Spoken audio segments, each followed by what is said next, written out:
So it's on. I'm happy to be here. Number one, because it's 5 minutes from my house, and number two, because I think there's a lot of important things to talk about. Where we were, where we are, where we're going, and I'm definitely looking very much so to hearing some of your comments, questions, and some of the things on your mind. So,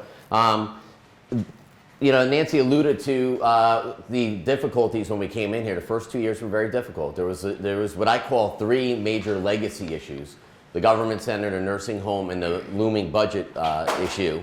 Those were really the things that were on my desk when I first came in. So I'm going to try to plow through these real quick. The budget for 2014 when I came in was $762 million. The county was relying on about $50 million in fund balance to justify that, basically using the saving funds to balance it. All the union contracts were expired, every one of them. And there was unrealistic budgeting. What does that mean? And what it means is it was an election year, in my opinion, and the budget needed to be balanced, or at least put together. And I think when the budget was put together, they said, how much are we short? $10 million. They anticipated $10 million, and I'm not trying to beat up anybody, I'm just telling you the facts. $10 million in extra sales tax, completely unrealistic. When you justify your sales tax, in my opinion, and most supervisors and mayors, by the rate of inflation. This was about 6 times the rate of inflation. So it was just not happening. So long story short, budget was tight. So we decided to cut the size of government. We had the largest budget cut for the first time in the history of the county. Not for the first time, in the history of the county, $30 million. The workforce was shrunk, the contracts were settled, and we were doing more with less. So what does that all mean?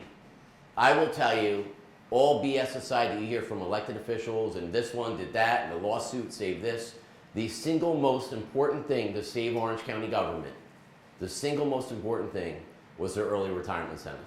We cut spending and a lot of other things, what we call the CERT, the Contract Evaluation Review Team. The early retirement shedded hundreds of employees on their own, not having to be laid off. It saved, in my opinion, it saved the nursing home. It saved the county government as a whole as well.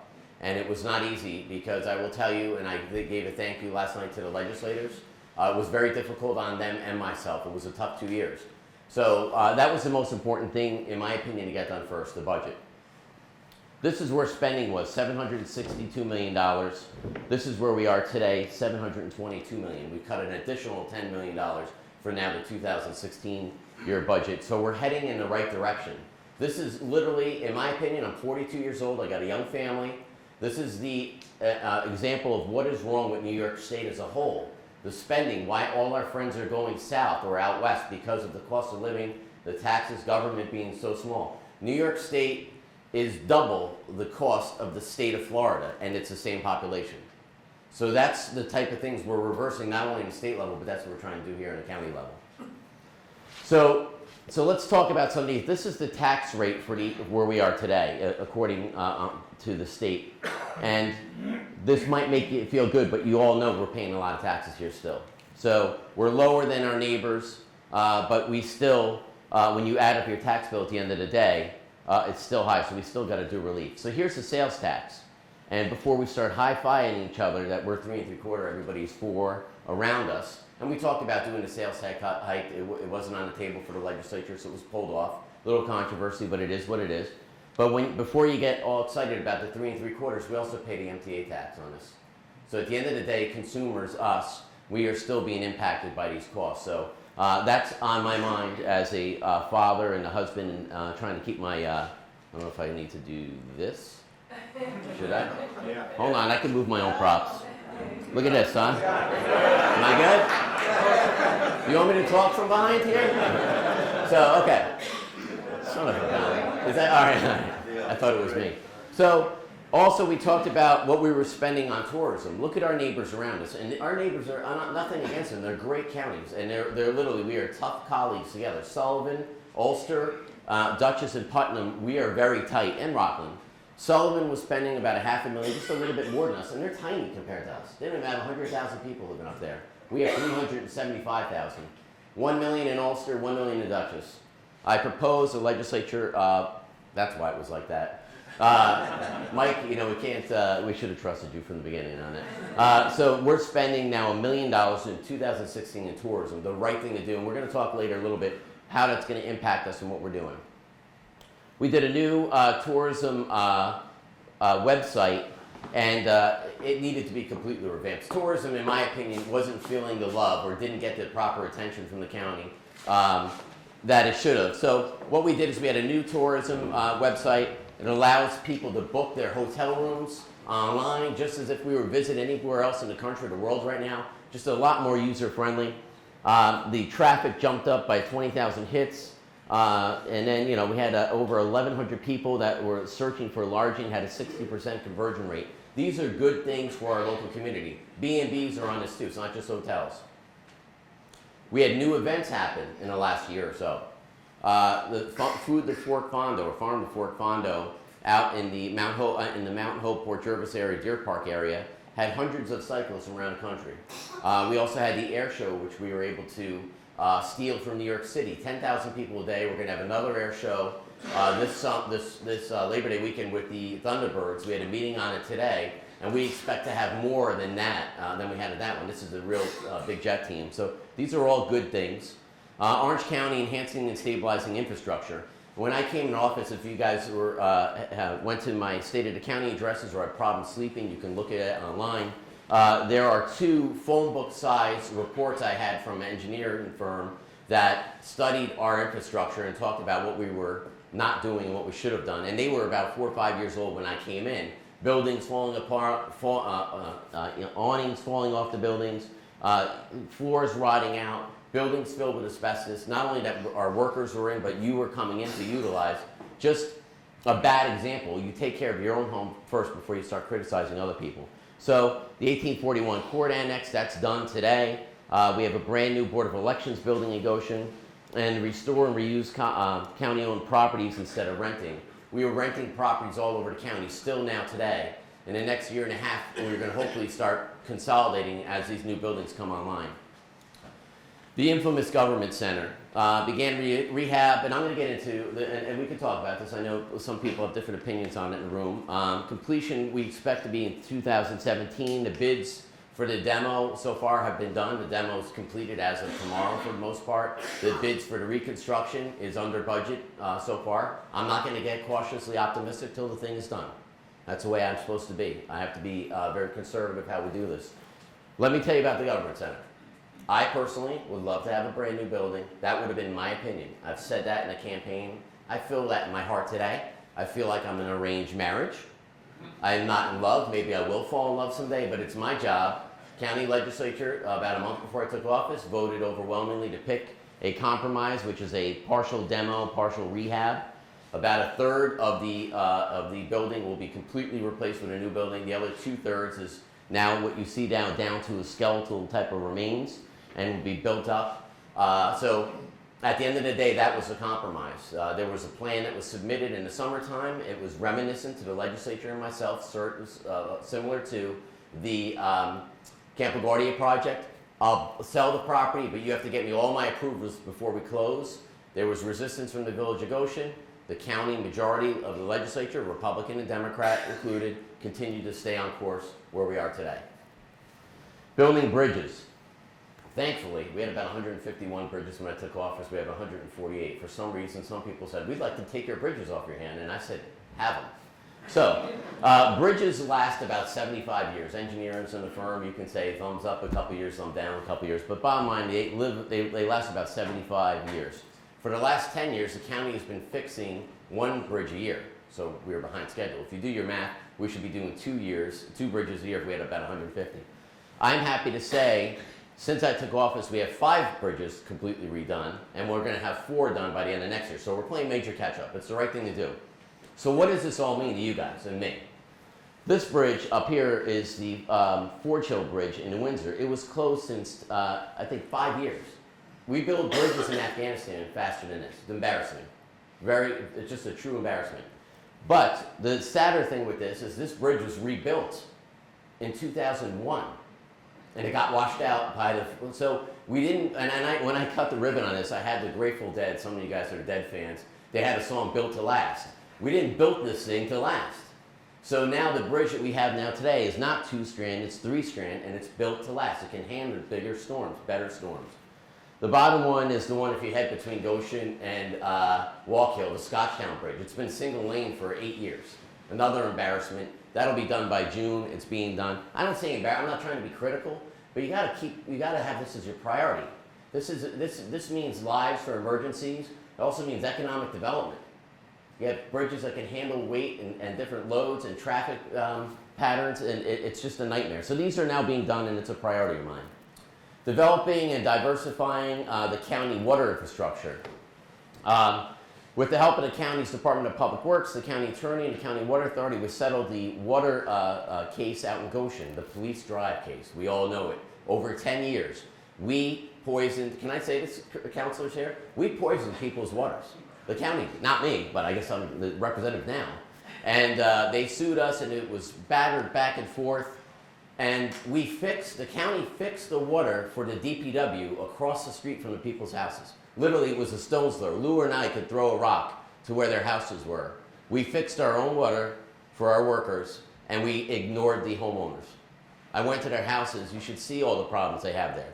Health with themselves, their family members, even their pets. It's an embarrassment. We fixed it. MTBE poisoning from the county highway garages from over 50 years. County Water Authority was recently awarded a grant from the state to support the advancement of the Dwark Hill water supply interconnection in Pine Bush. Lou, this might have been was this under your tenure when those things were started, when those were purchased? The Water Authority, absolutely. So there was 2 big parcels that come to mind when you talk about the Water Authority for future water. I think during the water loop days, I was going through puberty, maybe even diapers back then. But one was out in Pine Bush. It's used for people to hunt on or whatever for the last 20, 30 years. We're working forward right now with the town of Crawford, with the Water Authority, to actually get them some water for future development up there.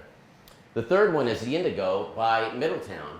We are in very active discussions. I was hoping Joe DiStefano would be here tonight. Him and I work very well together. We're both very aggressive type guys. So you think we're boxing opponents in the paper, but we do get along very well. And he is on the mend right now, and I talked to him as recently as this evening, just before, about an hour and a half ago, about moving forward with the county having an agreement with them so they can utilize that Indigo to provide water to that whole Middletown Walk-Hill corridor. Responsible land use and development, advocate on Orange County's behalf when it comes to the proposal for the annexation. So let's just talk about the annexation of Monroe quick. I'm from Monroe, I grew up there. I grew up right on the border of Monroe, Chester, Bloom Grove. My family farm, which still exists, about 50 acres in each municipality. And went to Monroe Woodbury High School. I've seen what's happened there. Orange County joined litigation with some of the other municipalities as far away as Cornwall and as close as Chester joined as well. To fight this annexation. County will fund about $250,000 litigation costs. Why do we care? I know some people from Monroe, we care about it. Some other people are a little concerned what's going on. Why do we care about the annexation? We care about the annexation because that property was zoned. We have comprehensive plans and we have master plans. They're living documents. They can be adopted, but for the most part, we as residents look at those documents as a plan for the future. We can anticipate how many houses, what type of commercial development, what type of water and sewer we need. When you double, triple, 10 times the amount of sewer capacity and change that high density, that to me is unacceptable without any plan. They would wipe out that development, if that zoning was put in place, would wipe out sewer capacity for all the other people in the lower part of Orange County that have been paying for sewer access in Orange County Sewer District 1. To me, it was completely unfair. Irresponsible elected officials who have now been called to task as of the electorate last fall are hoping and working with myself and other leaders to reverse that and change things in Orange County, in particular in the town of Monroe. So stay tuned for that. It was the right thing to do. It was a 20-1 vote in the Orange County legislature. So I'm very happy that people joined with me on that. Responsible land use and development. Orange County secured $100,000 from the USDA for the grant for promotion of farm products and county-based farm markets. Orange County awarded $60,000 to the Land Trust I used to be on the board of. I thought Jimmy was going to be here, Jim DeLon, but great stuff happening with the Land Trust. Continue to fund Cornell Cooperative Extension. That's Lucy Joyce. We're still the largest contributor of a county to the Cornell Cooperative Extension out of any county in the state. and I want to continue to build on that and add to that. And talking about the land trust and being in my hometown of Chester Golf, one of the most controversial projects in and out of lawsuits, was preserved with the Orange County Land Trust, the Orange Open Space Institute, and the county. Lou was one of the first things when I became county exec. Lou came in my office with them, and that is a good thing. It is a beautiful piece of property, and it's going to connect with the Appalachian Trail and the hiking there. It's a beautiful piece of property, and there's a lot of other ones that are on deck. Economic development, I'm going to blow through these, and I'm just going to hit on a couple. Coach USA, why do we care about Coach USA in Chester besides that it was here? Hundreds of jobs. The second bullet is my important thing. They took over the parking rides. Orange County government our DPW was maintaining those parking rides. They took them all back when we cut the ribbon and they opened up there. So that allowed us to reallocate resources to doing what we're supposed to do. Our bridges, our roads. That's why we're being successful with the bridge project, because we're basically reallocating our resources. Saving county, what we're doing right now, 100 jobs, it saved us money with the parking rides, and possibly what we're trying to do right now is work with them. I started in Newburgh, we're going to do it in Middletown, and hopefully Poughkeepsie, Port Jervis as well, to develop a bus route for workers to go to the casinos. Whether you like the casinos or not, it'll be done and open in less than 2 years from now, and they will be hiring 2,000 people. The majority of the people that are working at the casino in Sullivan County now, many of them, or most of them, are, if you look at any county that's working there, Orange County has the most jobs working there right now. The workforce is not available up there. So we should seize on that and help people that are unemployed, and especially those 3 corridors, those cities, to open up routes up there. And Coach USA is very open-minded and is working with us on that. Here's the Takasaki Corporation. No, it's not the guy, the actor from the, what was the movie the guy that died today from? Oh, Die Hard. Die Hard, the Takasaki company, nobody gets that, all right, forget it. These guys relied on foreign trade zone to help them become established. They filled the old Manhattan Beer Distributors building in Harriman. It's a beautiful, great company, right? I'll just go back to them for a second. Do I have a slide on the rest of those guys or no? All right, we'll keep it. The reason why, the foreign trade zone, when I came into office, was composed of mostly dead people. It hadn't been utilized since at least 2009. The board is now active. It's made up, there's some members in the room. I don't want to embarrass you because you're alive. But we had the U.S. Department of Agriculture come up and meet with us and talk about the incentives. The U.S. Congress passed the foreign bank loan bill, which would allow monies to come by to try to incentivize doing business with foreign companies. And it is something I think we all agree it's not the future, it's today to be dealing with all these foreign companies. And in the next, I say by April 1st, we'll be signing a big contract with a foreign company that's going to be coming here, and it's going to really change the dynamics of Orange County. Actually, I think another company as well. So these are important tools in the toolbox for Maureen Hallahan, myself, when we deal with companies, having these foreign trade zone committee that can help with different types of incentives. Angry Orchard, sexy company from Boston, another great victory for Orange County. They've moved people here, they're working here. It's another, I think, feather in our cap to complement some of the other industries that are growing here. Kicker Frosh is moving forward. It's a great company. We tried to get them here in Chester. We're happy to have them in Goshen, and it's going to be another wonderful project. Bunch of other ones, McCassin under construction, Hamptonburg, great town, very business friendly. Orange Regional Medical Center, as you see with the expansion. Crystal Run, all over the place. They just opened one in Newburgh. They're opening one in Monroe, hotly under construction. And what I did is I personally involved myself when I became county executive in a couple things. Infrastructure, economic development, and public safety. Budget, of course, is always my baby, but we'll get to public safety at the end. But economic development, I personally meet with the CEO of these companies. Maureen personally says, Steve, you gotta come here and show these guys that you care. Why do they care about meeting me? Let's talk about Legoland. They go to Rockland County, they show up at a meeting, they get run out of town. Nobody's there to help them. If you sit by them and hold their hands and say, no, folks, listen, hear them out, let them make a presentation. What does this mean, good or bad for our community? That's what you do with leadership. You deal with the good and the bad, and that's why I think we're very successful with these companies. So, keep on moving. I talked about the casino. I've been up there. It is a big project. There is a lot of people working there. There's a lot of opportunity for people in this room. If you're not on board, if you haven't met these people that run it and you want to, contact my office. I will set up a face-to-face with you and Charlie Degliomini from Montrain if you want to work there. You don't have to be a minority, women, or veterans. They're preferred, but there's opportunities for people in the room. And you can ask Nancy and she will set it up. The other one is medical marijuana. We really didn't know much about it. About a year and a half ago, was it a year and a half ago? A year and a half ago, my son was born and he was hospitalized for about 10 days. So literally, it was my first year as county executive, first 6 months, and I'm raising my two daughters. One was 3, one was 1 at the time, while my wife was staying in the hospital. And I was at ShopRite. The wheels are falling off the bus on the county, the budget, everything was falling off. And a woman came up to me, she goes, "Are you the county executive?" I said, "Yes, I'm wearing jeans, a t-shirt, and flip-flops." And she said, "My son is 15 years old. He is suffering from severe seizures. He has a seizure every 15 minutes to a half hour. We need medical marijuana here." I looked at her in the eyes. I thought of my wife with my son. I said, "Shit, I shouldn't say that. Shoot." I said, "Shoot." Lou was supposed to do the 5-second gag order.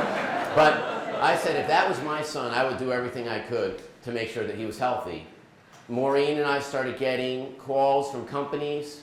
The state passed a law. It was very close. The governor was not in love with it. Our local senators were a little iffy on it. Sanjay Gupta, everybody's doctor, was questionable about it. He looked at it. He eventually was against it. He then did an about face, like a lot of us learned about it, and they're growing the marijuana right now in Orange County. They were going to market, and I believe in this, and I think that it's an opportunity for jobs. It's economic development. It's going to generate, we think, about $1 million is what they're estimating to us.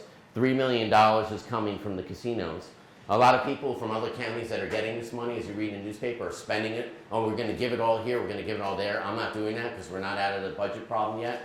But these are good positive things. Why do we care about movies? Here's The Blind Spot. I got it right? Yes.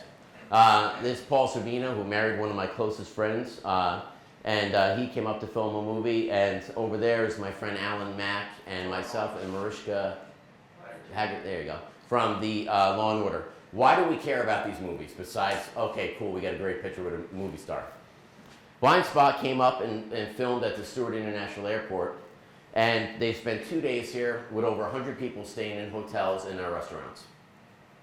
Paul Savino was associated with the Hoboken Film Festival, which has been around now for its 4th year or 5th year. And they are obviously generating economic stimulation in the Middletown area. The Law & Order was filmed at our jail, which we filmed a number of things. We filmed the Kevin Bacon show, The Following, and we filmed a couple other movies and shows. They stayed in the Middletown, Goshen area, over 150 people for 2 nights. That's impact. Those are real dollars, in my opinion. And I have to help everybody, B&B, big hotel, whatever. Helping those in need, rape crisis program. When you guys see the state government, the budget, and you talk to your assemblymen and senators, we have about 250 to 300 sexual assaults every year in Orange County. Not sexy to talk about, not positive to talk about. We have a responsibility to help these people. There's one real organization that takes care of the victims of the of sexual assaults. It's a rape crisis program. There are very talented individuals. They not only go to the hospital to take care of the victim, they also educate our first responders. And their money, in the middle of last year, was cut. It's just, and then the elected officials, and I'm not taking sides, I don't care what party it is, talk about how great they are on sexual assaults. This needs to be restored. Safe homes, same thing. Victims of domestic violence, survivors we call them, of domestic violence, very critical program in every community, including Orange County, cut. We had to augment that as well. I don't have a problem augmenting it because it's an important project. But these are the programs that people taunt that they're champions of, and they're really, this is where the buck stops. The last one is our Veterans Agency. When I came in, the Veterans Agency has a couple roles. We have a cemetery. We have a program where a Veterans Food Pantry, where we provide about 200 meals a week to 200 different families. of veterans that need meals. We also drive veterans to the local VAs, Montrose, Castle Point, some of them down to New York City for different care. About the decision before I came into office was to, not viciously or maliciously, was to cut the routes to pick up veterans to take them to these things. So instead of picking up in Warwick, there was a disabled veteran with a wheelchair in Warwick. They stopped picking up in Warwick and they said either come to Goshen, Middletown, or Newburgh. That's the only stops. And some in Port Jervis. I'm just telling you what my proposal is right now today. I'm going to propose to make a contract with a ShopRite or a Price Chopper to have them deliver the meals with those home delivery for people that don't like to shop. I like to shop. Some people want to stay home, call it, order it in. Have them deliver the meals that are approved by my health department as good meals for people on a weekly basis, and have the routes restored. Because nobody knows what happened to those veterans. This is what happened to those veterans in these other areas of Orange County. They either stopped going, they're paying out of the pocket, or they found another source, but we need to offer that. We have 23,000 veterans, one of the highest proportions in the country here in Orange County. So that is something that you're going to start seeing rolled out in the near future in Orange County. And I hope it's going to work. I'm telling you, it might not work. I might have to hire more drivers, get more vans, and do it myself like we're doing now. But I think that's the best way to do it. There's enough ShopRites and Price Choppers around the county, and I think you save a lot of money that way. Making transportation easier. Transportation is a big concern of mine. It needs a lot of work, but these are the things that have happened so far. I think there's still a lot of work to be done. Close coordination with Coach USA. That's what's great about them being here. You're going to see a beautiful bus station in Middletown. I wish there was another way to call it. It's not a sexy name, but it's going to be a beautiful project, and it's going to create that whole Coney Island right around there. It's going to be all remade and be a nice, positive transportation center in Middletown. Orange County Transit Funding has also helped enable to reconstruction of Newburgh Monroe parking rides. I've alluded to earlier that we've gotten out of that business. Here's other things. The new coach headquarters in Chester is important because now we don't have to call down in Malware where they are. They're right in Chester when we need and talk about different routes. Newburgh area transit, we just expanded that last year. We see at least a 20% ridership increase. I get very frustrated when I drive by these Orange County buses and they're mostly empty or they have 1 or 2 passengers in it. It's very difficult in a very rural county like ours to make these work, but there's always room for improvement. Some of the best recreation opportunities. I actually got married at the Arboretum. Beautiful stuff going on in the county. We were able to keep these despite our fiscal crisis we were thinking about. There was all sorts of questions. We were going to have a fire sale and sell some of our parks and this, that, the other thing. Thankfully, we kept them. We have contracted out some work, but we are heading in the right direction. Here's 3 Olympians. I always make fun of these guys. Joe's and Stefano, myself, and Kyle Roddy. This Heritage Trail, everybody says this, that, the other thing. It's been talked about for 10 years, the expansion. This is close to the Citizens Foundation's heart. I will tell you, this will be under construction in 2016 this year.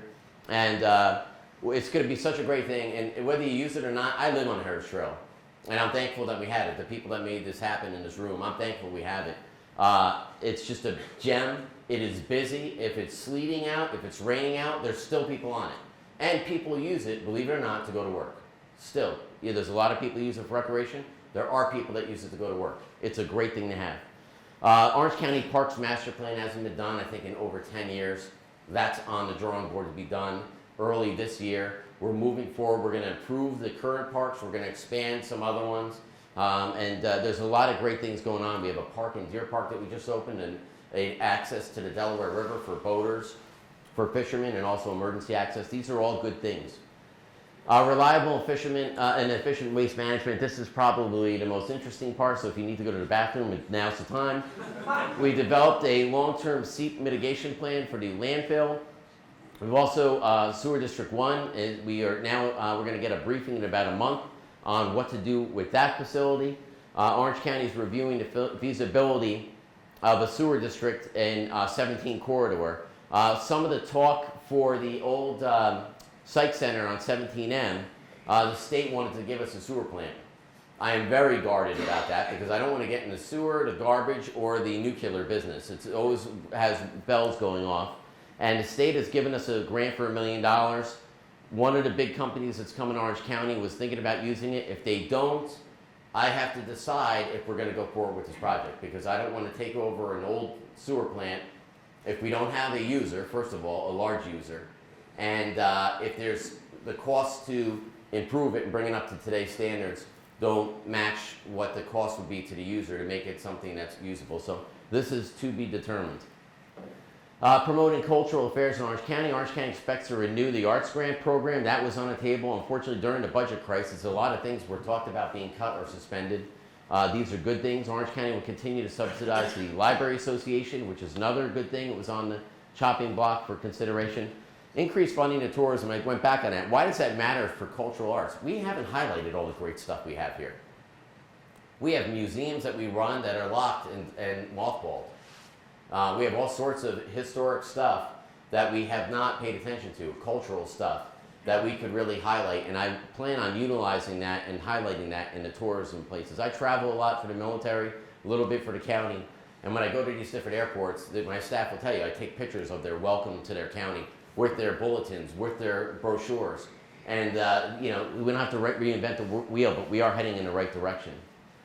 Fighting welfare fraud, zero tolerance on welfare fraud, collaboration, DSS, DA, Sheriff, FBI. My first month in office, despite the wheels falling off the bus, my secretary comes in and says, Steve, the FBI is here to meet with you.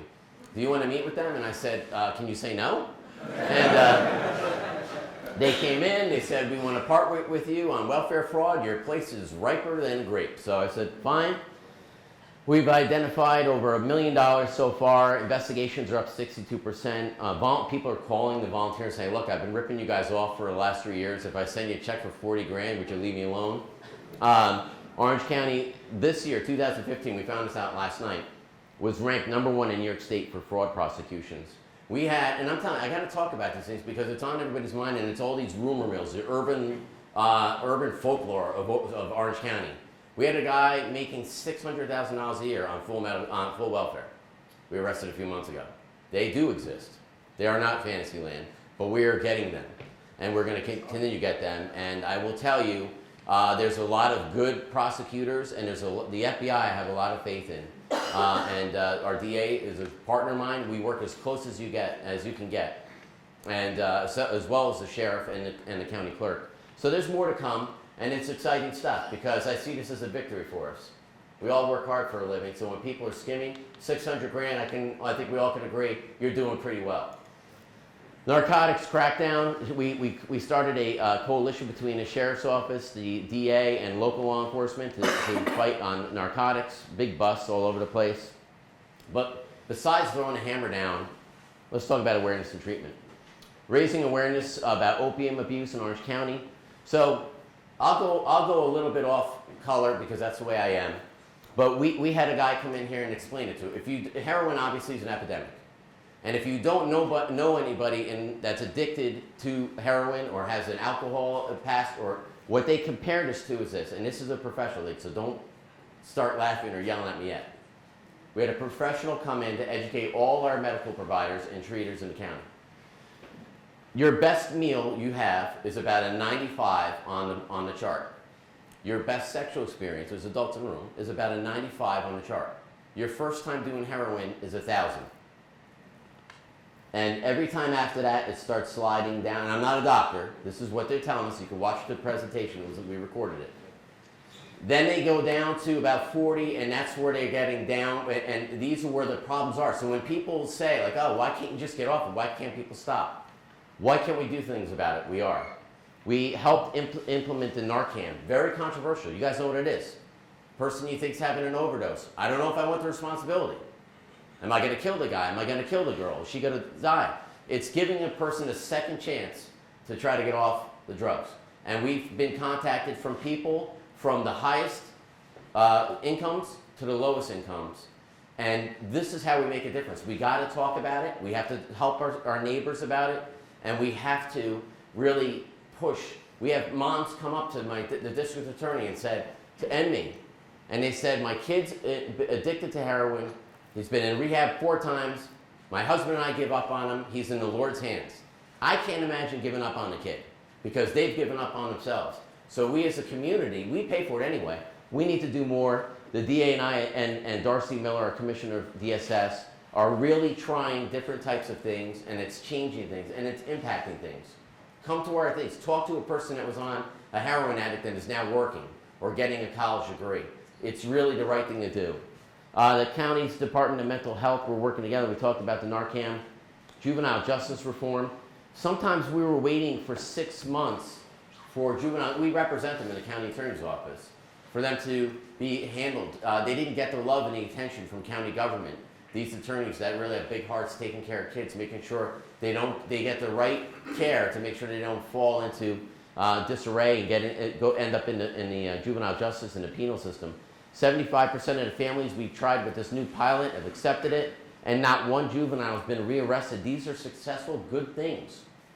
2016, this program will be expanded to other areas. We started in Newburgh as a pilot, going all over to the rest of the county. Orange Cares. I was at a Chamber of Commerce breakfast 3-4 years ago. I was contemplating running for county exec, and the United Way came in with all these stats. They said 1 out of 5 kids in America, including Orange County, or 1 out of 4, goes to bed without dinner at night. When I heard that speech, I had just come back from Africa with the military, and I saw incredible poverty in Africa. I couldn't believe that this country has its numbers. And I saw it more as I became county executive, going to Newburgh, going to Chester. We started this Orange Cares. We partnered with the food bank, and we launched it in my hometown here in Chester, which has people that go to bed, kids that go to bed without meals. The teachers are the best because they know that their kids are taking food from other kids and packing it in their bags. We're helping these kids. And we're expanding it. We're going to be taking it to, I think, Port Jervis and, next, and some other places, but really good stuff. And Sandy from my school board was there when we launched it, so I'm happy to see Chester School District here. It's just a great thing. ShopRite's also partnered with Catholic Charities. We just did an announcement this week on feeding people. It's good, positive things, and we need to help our neighbor. It's been introduced, as I said, in Chester. We're also, like I said, we're going to Port Jervis and Highland Falls, and then we're going to hit Middletown and some other areas. When it's fully implemented, the program will serve 800 additional children. And when we say children, obviously their family doesn't have food either. It's not like they don't like the one kid and they're not feeding him. You're feeding families with this, 800 families. Vigilant about public safety. This is another baby of mine. So the county launched our Code Red system. If you're not on it, find out, go to our website, sign up for it. You want to know about weathers, you want to know about emergencies, you want to know about, unfortunately, our active shooter situations, traffic accidents. It's the way of our world now. Emergency services, we're going to spend $11 million to fund public safety for new radios. We have an obligation from the federal government to upgrade to a new 7800 system. I know the fire chief from Cornwall in the back knows what I'm talking about. Sorry, Pat, to throw you out under the bus like that. But let me tell you the beauty of this story. And am I allowed to talk about it? Well, I'll do it anyway. So the state bid for this. The state and the federal government says you got to change these radios. You got to get a new higher frequency. It's going to protect us. It's going to eliminate a lot of dead zones. We got a state bid for this. You're going to love it. $21 million. $25 million. We rebid the same specs, the same amount of radios. This is where the $300 toilet seat came from 20 years ago. Remember that story? They exist. So we got to check our numbers. We're going to buy one for every police department, every fire department, every ambulance, and I'll tell you why. We need everybody to be on this. Some towns, some cities, some villages, some school districts, some fire districts don't have the money. If we don't all change together and we have some on one system, some on other, it's not going to work. So we had a meeting with the fire departments, the police departments. We let them know, the Association of Towns, and it's the right thing to do. When there's an emergency in the county, and we've had a number, we had about a year ago, we had 250 motor vehicle accidents between 9 a.m. and noon, including 5 fatalities. Where it was an extreme ice storm. Remember, we had like 5 Mondays in a row, snowstorms and sleet. These are serious stuff that I'm at the helm, as well as Wayne Booth, Walt Corey. We have all been trained from FEMA and the department and the state emergency management, and we're continuing our emergency preparedness and training. Last year, or 14, we received it in late 14. After our evaluation, we received the first 100% score for emergency preparedness in Orange County, in the history of the county. It means a lot. I'm sure it means a lot more to you guys now in the last couple of months. The county introduced a GPS dispatching system in Walk Hill, very controversial. It's a pilot being done right now. Believe it or not, some municipalities, if Nancy, God forbid, is having difficult breathing right now, it might not be put in as a priority call. And she might go into cardiac arrest 10 minutes later. There is a thing that we're going to be talking about, the legislature and I have been talking about. It's called closest call, the closest car. And it pertains to law enforcement, and it also pertains to EMS. And it really is something that it's going to take some gusto, because all these different people with different egos and stuff like that, we got to put them aside, check them at the door, and we need to start talking about, you guys don't care what the logo on the side of the car says, or what the logo says on the side of the ambulance rig. When there's an emergency, you want the closest thing. And we are talking very aggressively with police, with state police, the sheriff, some town chiefs, about going forward and talking about it. The last thing is active shooter training. I don't need to tell you why, but I will tell you that next week the county's starting its internal training. After that, next month, I offered up to the public training for businesses. So why is that? Initially, I was against it. So this is where our SWAT teams, our big responders that show up for scenes like this, come to a business and say, for about 3 hours, what do you need to do if an active shooter happens? Because believe it or not, half the stuff that you think we should do, or I think we should do, are the wrong things to do. Pulling the fire alarm and having Pat and the fire department show up when a guy's shooting is not, it's different than it was the last couple of years. We grew up a different way. And initially I said, do we want to do this and tell the bad guys what we're doing? And they said, Steve, it's on the Homeland Security website what to do. The acronym is run, hide, fight. I'm not telling you it's the right or wrong thing to do. It's the protocol that we use from the Homeland Security in the state of New York and in NYPD, and we are going to offer it up to businesses and people in the community to try to tell them and make them best prepared. I think it's my obligation. So that's where we are. This is our tourism video. I am Steve Neuhaus, County Executive of Orange County, New York, and the beautiful Hudson Valley. Stunning year-round scenery, historic landmarks, and world-class shopping, all right here. Come stay, come play, come dine in Orange County, New York.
So we've never done anything like this.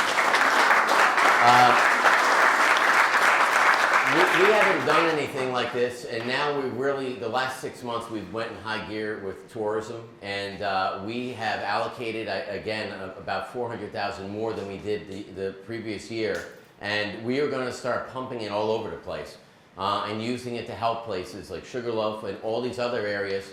We finally got our books straightened out with the county. We're heading in the right direction with the budget. I got a 2-minute warning. I got to do at 7:30. I got to do a 10-minute quick call for the Department of Defense. I will be right back in. So we have pre-scheduled a break, right, Lou?